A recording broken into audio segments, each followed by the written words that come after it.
Today we're making a wedding sign with a good old-fashioned American flag.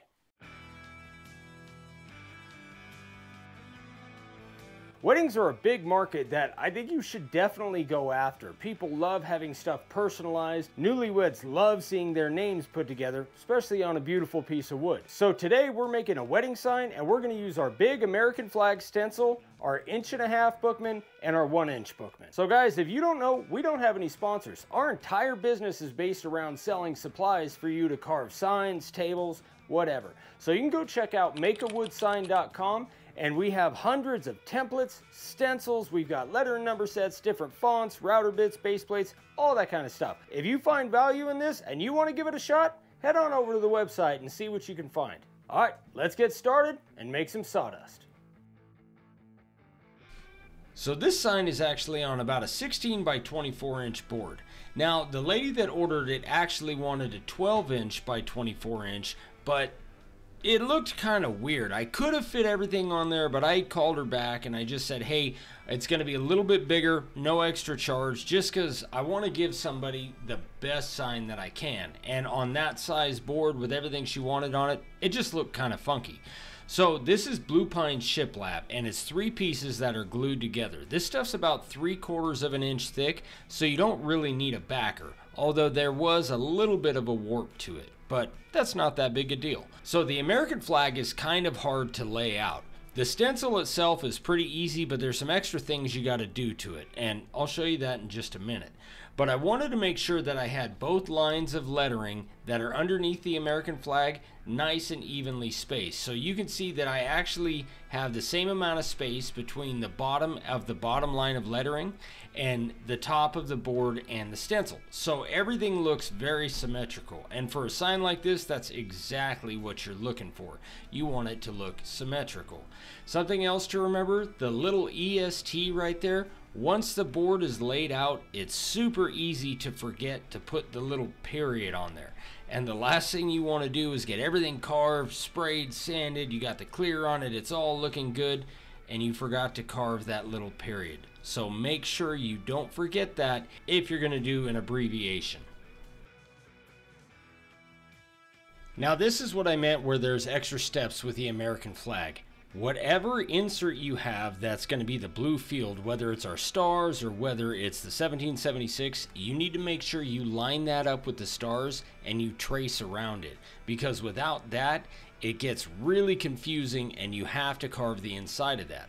So I started off with the profile bit at about 1/8 of an inch deep. Now normally I go 3/16 to 1/4 of an inch deep, but these stars are pretty close together. And remember, you can always go deeper. It's easier to go back and repeat a step than it is to try to replace something you already took out. So I did a couple of the stars first to make sure that my depth is right where I want it, make sure that I can get around the stars without hitting anything else I don't want to hit. And then I did the entire inside of the field. Now again, there's one other thing you want to do with this, because this whole thing is going to be inset. So when you have 2 colors that are coming together and they're both inset, trying to get that line is really difficult. But I'll show you guys that here in just a few minutes.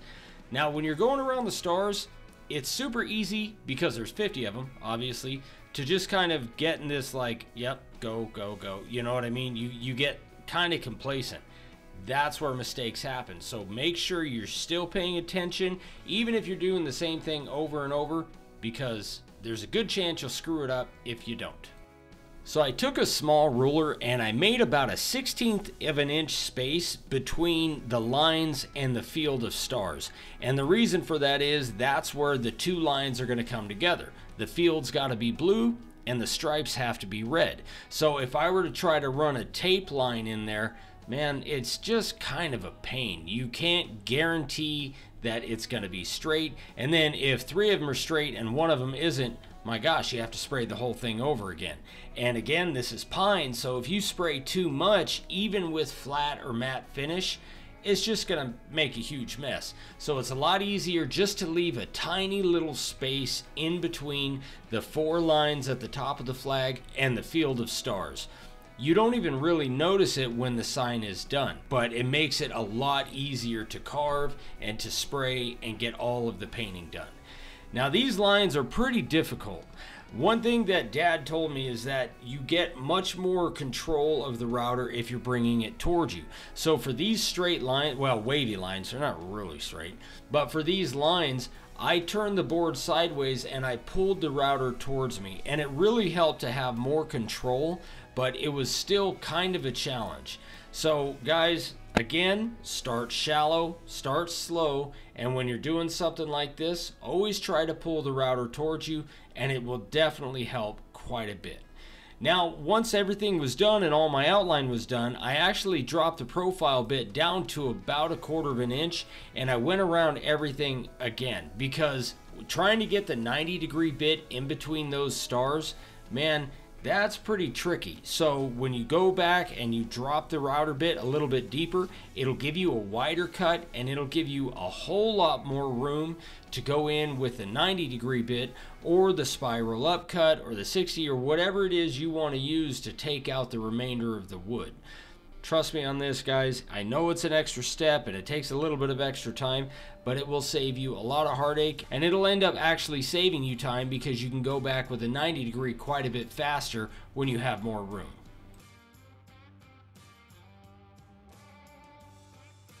The next bit I'm using is our 60-degree bit at 3/16 of an inch deep.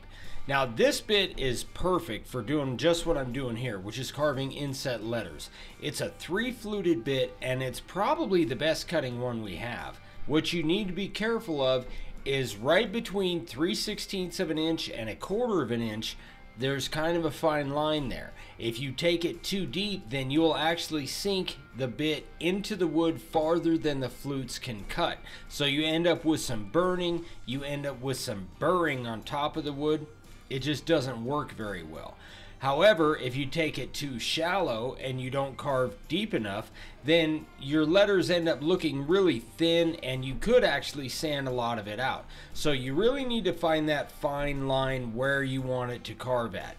Also, how many times you sharpen it, that makes a difference too, because you get a little bit of a wider cut, but as you're sharpening them, you actually grind off some of the cutting edge. So the 60-degree bit is probably the hardest one to find the right depth with, but once you do and you know what you're looking for, it's not that big a deal.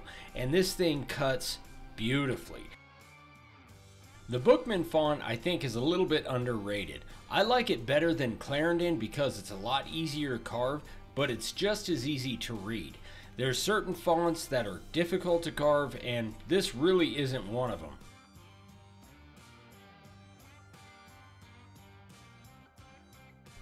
Now I put in the 90-degree bit at 3/16 of an inch deep.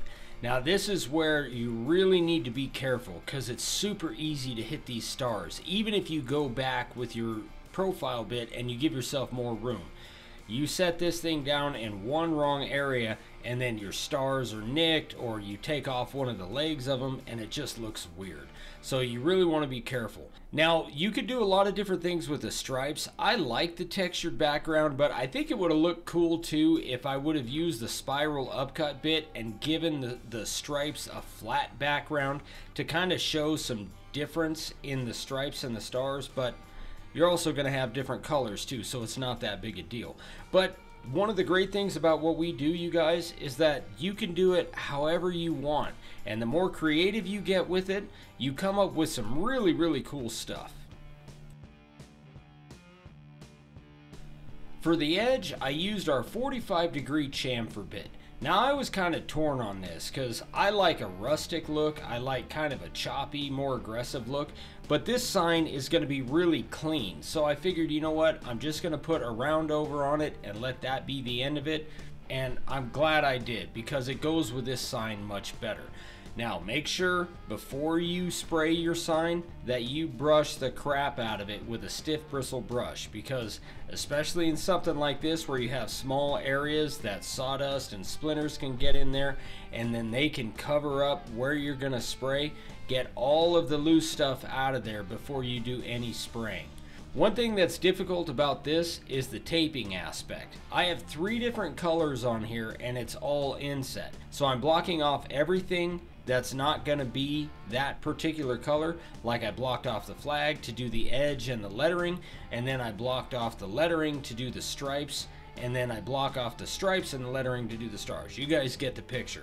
But you want to make sure that you tape good clean lines, because this spray will get underneath that tape if it's not pressed all the way down, and then you have mixed colors and it just becomes a mess. One other thing to note is that if you're going to use colors like I did on this with the red and the blue, make sure it's flat or matte finish. As long as you have flat or matte finish, you should be able to use pretty much anything out there. But if you go into gloss, semi-gloss, or satin, man, it's going to bleed, and you basically just spend a lot of time making a nice piece of firewood.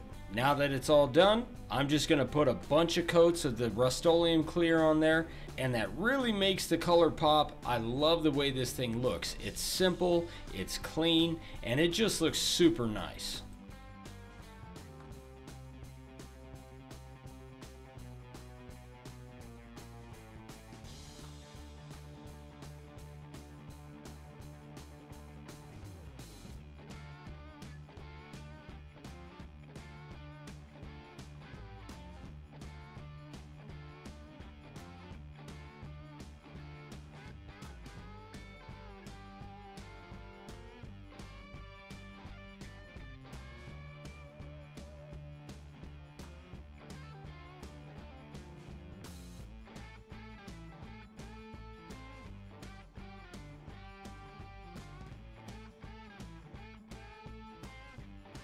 So there you go, guys. I'm really happy with how this turned out. There's some difficult parts about it. Getting those wavy lines in the stripes on the flag can be really challenging.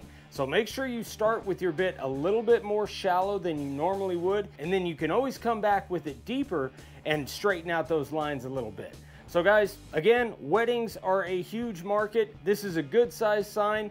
You can charge a good amount of money depending on where you're at with different variables, but if you are not promoting for wedding signs, you're missing out on some money. So check out different Facebook pages, different Instagram accounts and stuff like that, and throw your work out there. Let people see what you can do, and you'll sell some stuff. All right, guys, as always, thank you for watching. You can shoot me an email, ryan@makeawoodsign.com, if you have any questions, and go check out the website. We'll see you on the next one. Bye.